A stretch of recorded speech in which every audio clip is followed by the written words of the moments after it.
요즘 독감이 많이 유행하고 또 나이 드신 분들이 폐렴으로 많이 돌아가신다고 그러더라고요. 그래서 장례식장으로 4일 장문을 치르고 밀려가지고 그런 소식이 들리더라고요. 오랜만에 이렇게 이제 앞에 나왔는데 참 그립고 떨리고 그래요. 근데 또 나의 살아오는 과정들을 보면 실패한 삶도 있잖아요. 그래서 이렇게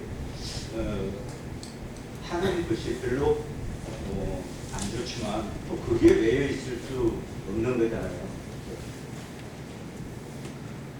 이렇게 후대인들과 함께 교제하도록 하겠습니다.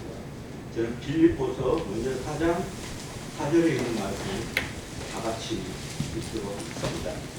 빌립보서 4장 4절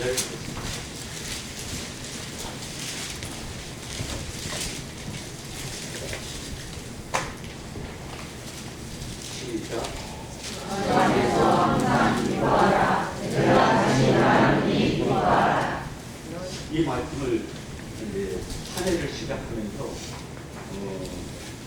작년에 지난 해에 살아왔던 내 삶을 이렇게 살펴보고 또 올해는 내가 주님 안에서 어떻게 살아야 될 것인가 또 어떤 기쁨을 갖고 살아야 할 것인가를 이렇게 생각했던 그런 말씀이에요. 그래서 다른 말씀들을 여러 가지 준비를 했는데 이 말씀밖에 기억이 안 났어요. 그래서 나를 이끄는 올해 이끄는 말씀이 주 안에서 항상 기뻐하라. 내가 다시 말하노니 기뻐하라.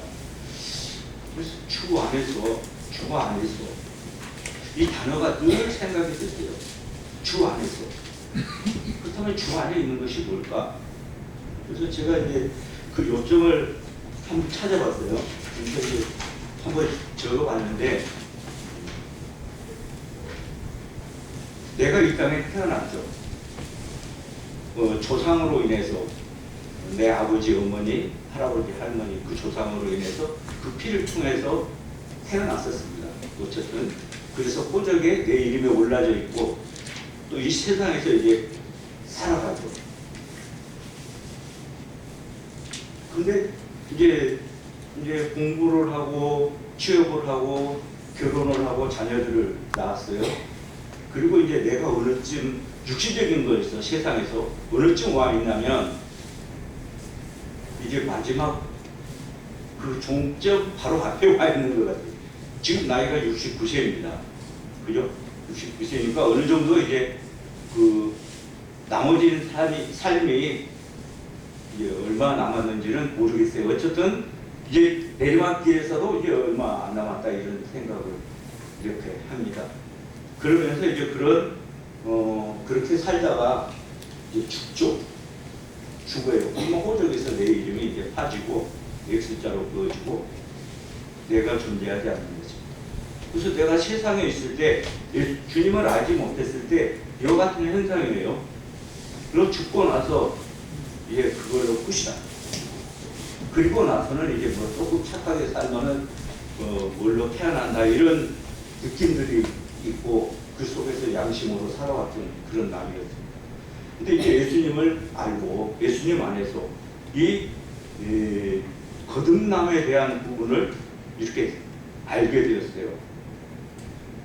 이것은 아니다. 그래서 이제 이 내 조상으로 받은 그 피로 인해서는 하나님을 발견할 수 없다. 알 수 없다. 그래서 거듭나야 된다. 니고데모가 하시는 말씀 같이 하나님의 나라에 들어가려면 하나님 나라를 보려면 거듭나야 된다. 그럼 거듭나는 것이 무엇인가? 이런 부분을 이제 복음을 통해서 우리 형제님들을 통해서 이제 조금씩 알아가게 되죠.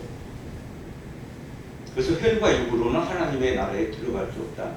그래서 이제 거슬러 올라가 보니까 아담의 죄까지 이제 이어받아서 그 아담 한 사람으로 말미암아 죄가 세상에 들어왔고 그 죄로 인해서 사망에 왔다는 것. 이걸 알았습니다. 그죠? 그리고 나서 이제 죽음 후에 어떤 모습이 될까?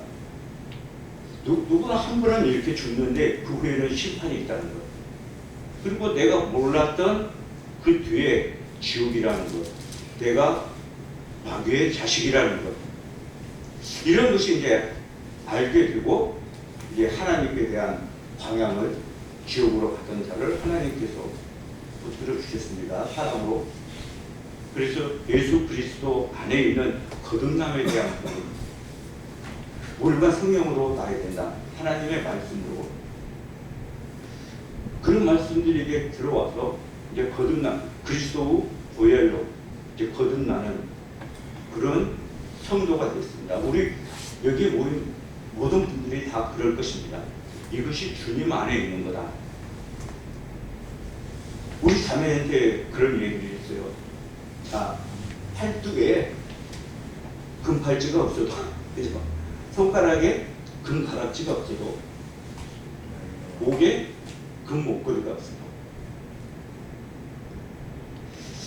내 마음속에 담겨 있는 것이 무엇인가 생각하면 그게 무슨 유익이 되겠느냐. 우리 찬양에도 질그릇 속에 담긴 오해. 그래서 예수님 안에 살아가면서 내가 무엇을 담고 있느냐, 이거에 따라서 내 삶이 변하게 되더라고요. 근데 예수님 안에 있다는 것이 어떤 것일까요? 우리의 상태가 어때요? 세상 안에서는 나의 신분은 마귀의 신분이고, 나의 위치는 어디에 가 있어요? 지옥에 가 있는 그런 부분이잖아요. 근데 예수님 안에서 나의 신분은 하나님의 자녀죠. 하나님의 자녀. 그리고 나의 위치는 어디에 가 있어요? 이미 하나님 나라에 가 있다. 이것이 주 안에서 기뻐할 수 있는 조건이다. 이런 생각을 이렇게 주시더라고요. 그리고 우리는 예배 드리는 하나님의 백성, 그의 소리를 듣죠. 그것뿐이 아니에요. 그리고 또한 왕 같은 제사장이고 어두운 데서도 불러낸 우리 그 예수 그리스도, 그분은 왜 빛에 거하게 하신 아름다운 덕을 선전하게 하기 위해서 주 안에서 우리를 남겨두셨다. 선한 일을 위하여 지음을 받게 된 사람들이다. 이렇게 주님 안에서 이런 신분과 이런 주님 안에서 할 일들을 우리에게 주시는 것, 이것이 기쁨의 조건이다. 그래서 제일 먼저 이것은 내면에 있는 어떤 기쁨이에요. 내면에 있는 이 기쁨이 주님 안에서 갖추어지지 않으면 밖에서도 될 수 없는 거라. 그래서 이제 그 말씀들을 생각하면서 빌립보서 4장에 있는 말씀들을 생각해 보도록 하겠습니다. 사도 바울이 왜 우리에게 주 안에서 기뻐하라고 하셨는가? 기뻐한다는 것이 그냥 기뻐하는 것이 아니더라고요. 어떤 부분을 느껴서 팔짝팔짝 뛰는 것, 이것이 주 안에서 기뻐하는 것. 우리 자매인들, 참 친한 자매인들 만나면 반갑다고 뛰잖아요.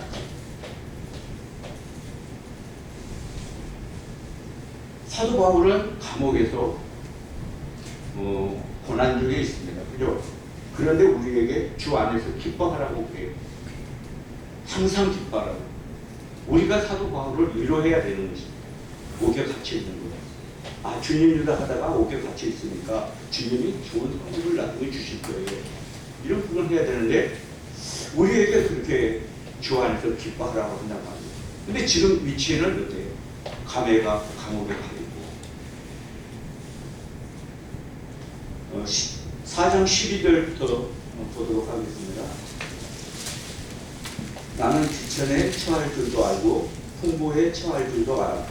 모든 일 곧 배부름과 배고픔과 풍부와 궁핍에도 처할 줄 아는 일치의 비결을 배운다. 내게 능력 주신 자 안에서 내가 모든 것을 할 수 있다. 만약에 주님이 낮아지게 하신다면 그게 기쁨이 아닐까요? 예수님도 낮아지셨어요. 어디까지? 십자가에 죽으시기까지. 그래서 하나님이 그를 높여주셨습니다. 사도 바울은 옥에도 갇히기도 하고 매일 맞기도 하고 위험을 느끼기도 하고 수없이 많은 고난을 겪었어요. 그러면서 하는 고백이 내가 약할 때 강하다. 이런 고백을 하시더라고요. 내가 약할 때 강하다. 왜 그럴까요?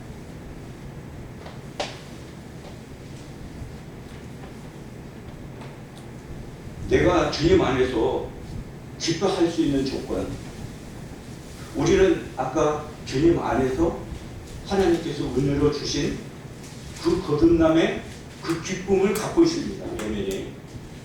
그리고 또 우리는 그리스도 안에서 일을 할 수 있는 사람으로 불러주셨어요. 그 일이 어떤 것입니까? 우리는 고난을 당할 수도 있다는 것이죠. 그죠? 그것이 내게 능력 주시는 게 안에서 하나님께서 허락하신 그 고난이라면 그것이 바로 기쁨이 될 것이라고 그렇게 말하고 있습니다. 빌립보서 4장 1절을 한번 보도록 하겠습니다.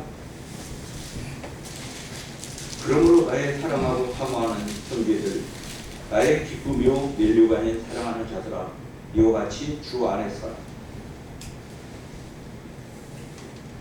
우리 삶에서 기뻐할 수 있는 조건, 옆에 형제 자매님들이 계시잖아요.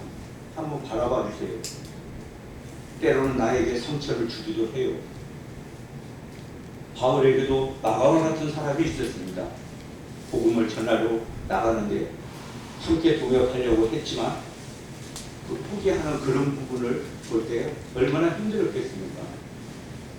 그래도 마지막에는 그의 동역자가 되어 있는 그런 표현을 하고 있더라고요. 형제라는 것, 주님 안에서 우리가 거듭나서 주님의 보혈을 통해서 다시 거듭났습니다. 이것이 형제 자매입니다. 육신으로 태어난 것이 아니죠. 가장 많이 형제들보다도 더 많이 접촉하고 함께 생활하는 사람들입니다. 귀하잖아요. 사도 바울에게 빌립보 성도들은 어떤 모습이었을까? 사도행전 16장에는 이제 아시아 지역에서 복음의 영향을 더 넓히려고 했죠. 그런데 성경이 그걸 막았죠. 그리고 어디로 안내했습니까? 마게도냐 지방. 그것만 생소하고 낯설고 그럴 것이에요. 구원의 열매도 처음에는 맺지 못했습니다. 그러나 기도처가 있는가 보기 위해서 강가에 가서 누구를 만난다? 유디아를 만난다. 그리고 그 가정에 구원받고 빌립보 교회가 세워지게 된 것입니다. 그 빌립보 교회 성도를 얼마나 사도 바울은 귀하게 여기냐는 것입니다. 기쁨이요 면류관이라고 말하고 있습니다. 1.8절에는 빌립보서 1.8절에는 그리스도의 심장으로 내가 삼겠다. 하나님의 증인이다. 이렇게 표현하고 있더라고요. 그 옆에 있는 형제 자매들이 나의 면류관이다 생각해 보세요.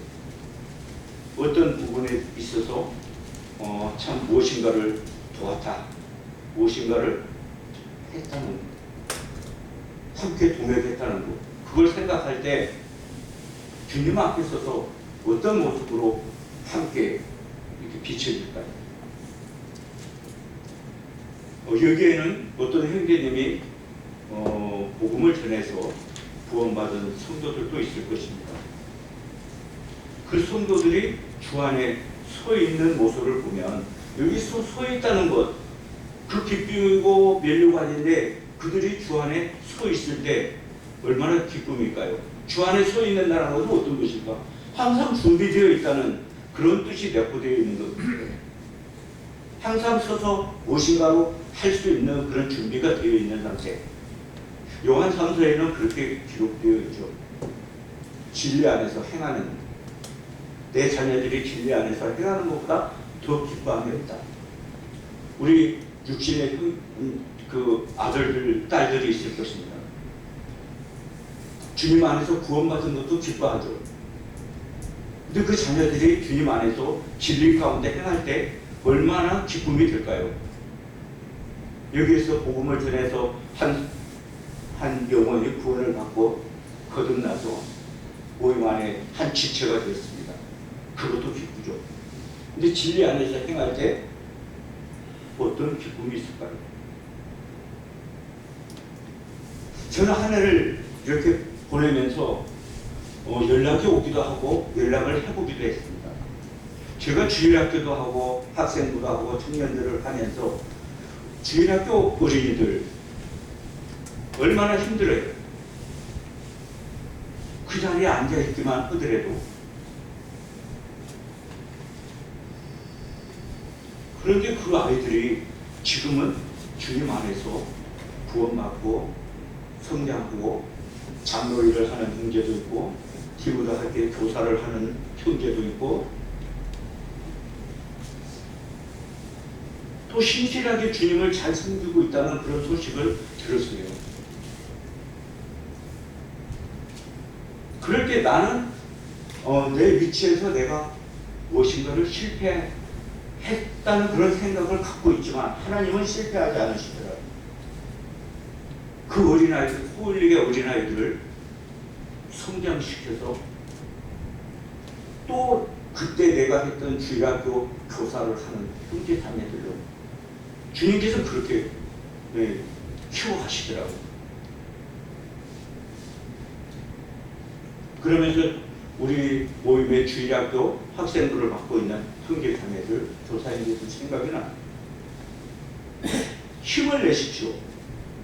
지금의 열매가 비록 안 보일지라도 언젠가는 그들이 모임 안에서 자라서 형제가 되고 자매가 되고 어느 일에 어떻게 쓰여질 귀한 하나님의 사람이 되려는지 알 수 없기 때문에 이것이 주 안에서 바라보는 형제를 사랑하고 주 안에 서 있고 진리 가운데 행하는 것을 볼 때 이것이 우리의 기쁨입니다. 기본적인 내면의 주님 안에서 우리는 거듭난 그런 기쁨이 먼저 우리 내면에 가득 차 있을 때 이와 같은 우리 삶 가운데서 기쁨을 누리게 된 것입니다.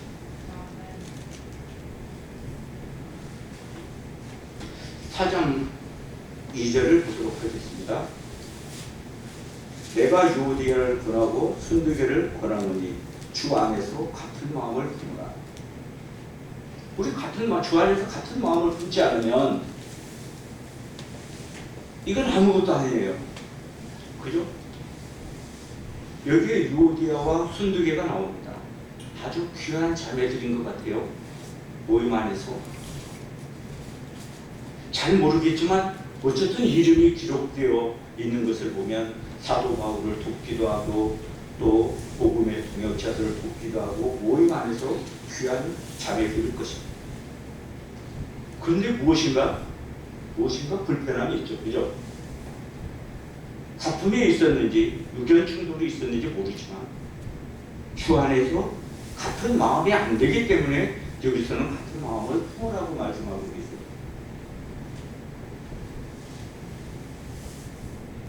빌립보서 2장 한번 보도록 하겠습니다. 빌립보서 2장 1절부터 2절 하겠습니다. 그러므로 그리스도 안에 무슨 권면이나 사랑의 무슨 위로나 성령의 무슨 교제나 긍휼이나 자비가 있거든 마음을 같이하여 같은 사랑을 가지고 뜻을 합하여 한 마음을 품어 아무 일에든지 다툼이나 허용으로 하지 말고 오직 겸손한 마음으로 각각 자기보다 남을 낮게 여기고 이 말씀이 있습니다. 그리스도 안에서 어떤 일에 대해서 기록해 놓은 말씀입니다. 많은 것을 보아왔어요. 어떤 권면을 하러 가서도 이 권면이 권면답지 못한 오히려 더 힘들어지는 그런 모습도 보아왔습니다. 사랑의 무슨 교제도 마찬가지고 우리들의 교제 가운데도 참 불편함이 있는 것을 보게 됩니다. 자비하는 마음 가운데서도 그럴 수가 의견이 달라질 수도 있습니다. 그런데 여기서는 마음을 같이 하라고 말합니다. 같은 사랑을 가지고 뜻을 합하라고 말합니다.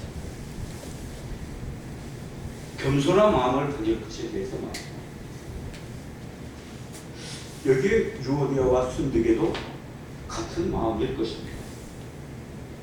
주님 안에서 같은 마음을 품을 때 우리는 기뻐할 수 있다 이렇게 말하고 있습니다. 여기에서 참 중요한 단어가 있습니다. 고난은 것입니다. 우리는 주님 안에서 화목해 하신 우리를 생각합니다. 하나님과 나하고는 원수 되었습니다. 죄로 인해서 원수 되었습니다. 근데 그 사이에 누가 끼었습니까? 예수 그리스도가 끼었습니다. 그분이 하나님 아버지와 이 제 투성인 나를 화목하게 하셨습니다. 그 사이에 예수님께서는 무엇을 하셨을까요? 십자가에 죽으셨습니다. 그게 희생했다는 것입니다. 우리 형제 자매들 사이에도 이 유오디아와 순득이 형제와 형제 사이에도 이와 같은 일이 있을 수도 있는 것입니다.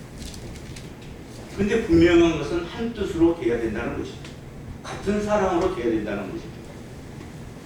그러기 위해서는 어느 형제나 자매가 중간에 이 고난은 형제 자매들이 있어야 된다는 것입니다. 화목하게 하는 말씀도 주셨다는 것입니다. 우리는 아까 무슨 성령의 위로나 사랑의 교제나 이런 부분을 할 때 뜻을 합하라고 이렇게 말하고 있습니다. 형제와 형제 사이 어려운 관계에서도 화목하게 하는 그 직책을 가진 분은 희생이 따를 것입니다. 때로는 물질적인 것도 때로는 기도하는 것도 이런 부분들이 있음으로 인해서 또 하나가 되는 것이죠. 한 뜻을 품는 것이죠. 이것이 우리 내면에 주님께서 주신 이 질그릇의 보배를, 예수라는 보배를, 그 생명이라는 보배를, 또 예배자라는 그런 보배를 담겨준 이 그릇 속에서 우리가 세상 밖에서 살아갈 때 기쁨을 느낄 수 있는 그런 부분이라고 이렇게 생각합니다.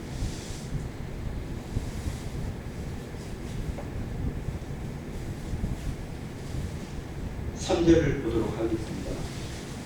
또 참으로 나와 너희를 같이 한 내게 구하노니 복음에 나와 함께 힘쓰던 저 여인들을 돕고 또한 골레멘디와 그 외의 나의 동역자들을 돕라. 그 이름들이 생명책에 있습니다. 이 말씀 쪽에서 중에 한 단어가 떠오른다면 어떤 단어일까요?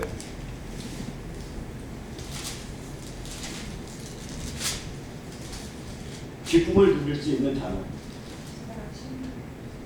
저를 돕는 것이라고 이렇게 생각합니다. 우리 형제님들이 귀원 형제님들이 이번에 셋째 주 토요일날 이 복음에 관한 영혼들을 생각하면서 교제하는 그 시간들을 만들어 놓으셨죠. 그러죠? 복음에 함께 힘쓰던 저 여인들, 저 형제들을 도우라고 했습니다. 우리는 하나님의 선한 일을 위하여 지음을 받았다고 했습니다.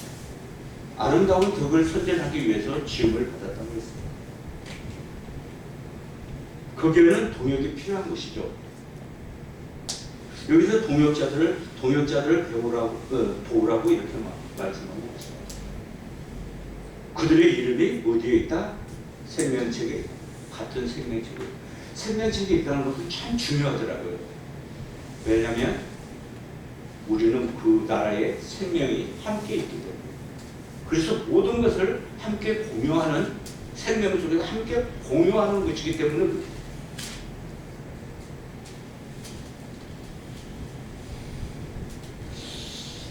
돕는다는 것을 생각하면서 그런 것을 생각했어요. 지체, 몸에 붙어있는 지체. 하나님이 필요한 곳에 골고루 이 지체를 두셨다. 그래서 각자의 역할도 틀리다, 기능도 틀리다 이렇게 말하고, 그러면서 은사에 대해서 말씀하고 있습니다. 은사에 대해서 우리는 선한 일을 위하여 지음을 받은 자들이라고 이렇게 말하고 있습니다. 교회 안에서 기쁨을 누리는 것은 은사를, 내가 하나님께서 주신 은사를 충분히 할 때 그렇습니다. 제 아내가 암이 걸렸었어요. 그래서 가슴을 열었습니다. 칼로. 그런데 그 소독하는 과정을 제가 보았어요.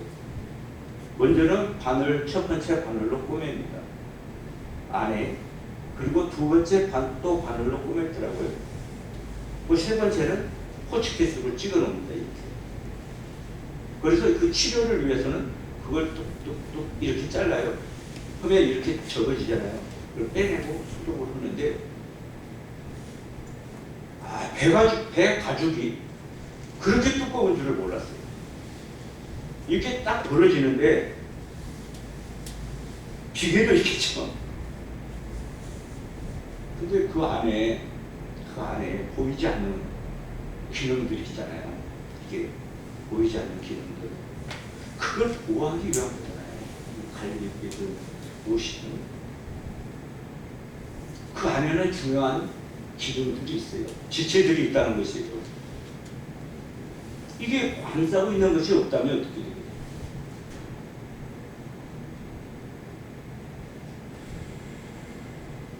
그래서 우리를 주님의 몸에 붙어있는 지체들로 삼았습니다. 누가 되든 이 모임에 무엇인가를 할 수 있는 기능을 주님께서 주셨다는 것이죠. 은사도 여러 가지라고 했습니다. 직분도 여러 가지라고 했습니다. 사역도 여러 가지라고 했습니다. 그러나 주님은 같다. 그것을 이루시는 분은 하나님이다 그랬어요. 그래서 각자의 그 기능들이 서로 이렇게 다투면 몸이 건전하지 못하죠.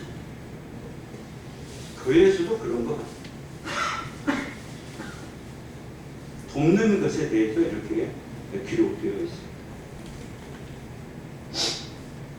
저는 말씀을 보면서 빌립보서를 보면서 참 지나온 그런 추억들도, 또 그렇게 하지 못해서 실패한 경험도, 또 앞으로 그렇게 하고 싶은데 또 없어서 못하는 경우도 생각이 됐습니다. 형제하고 화해하고 싶은데 그 형제가 주님 나라에 가는 경우도 있습니다.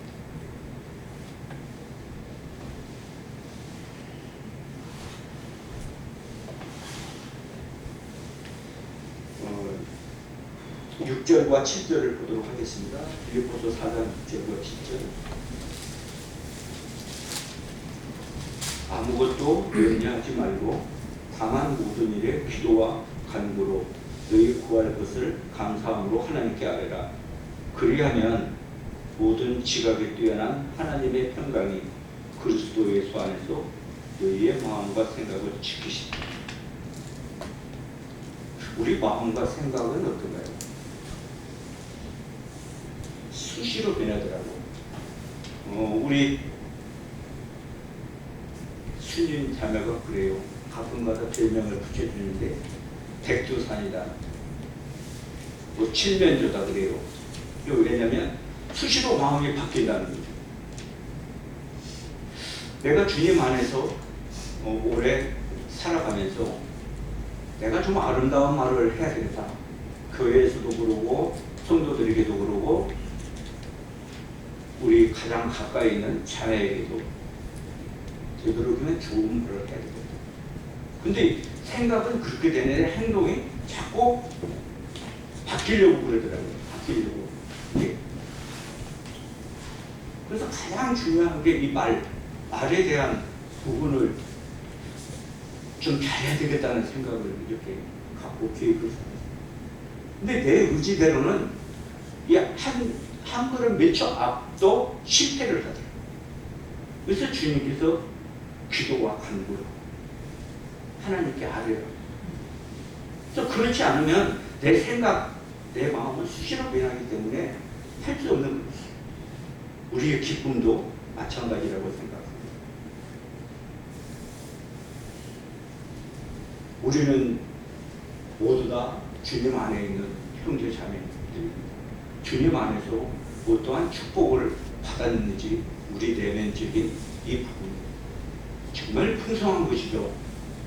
누구도 가질 수 없는 이 기쁨을 갖고 있어요.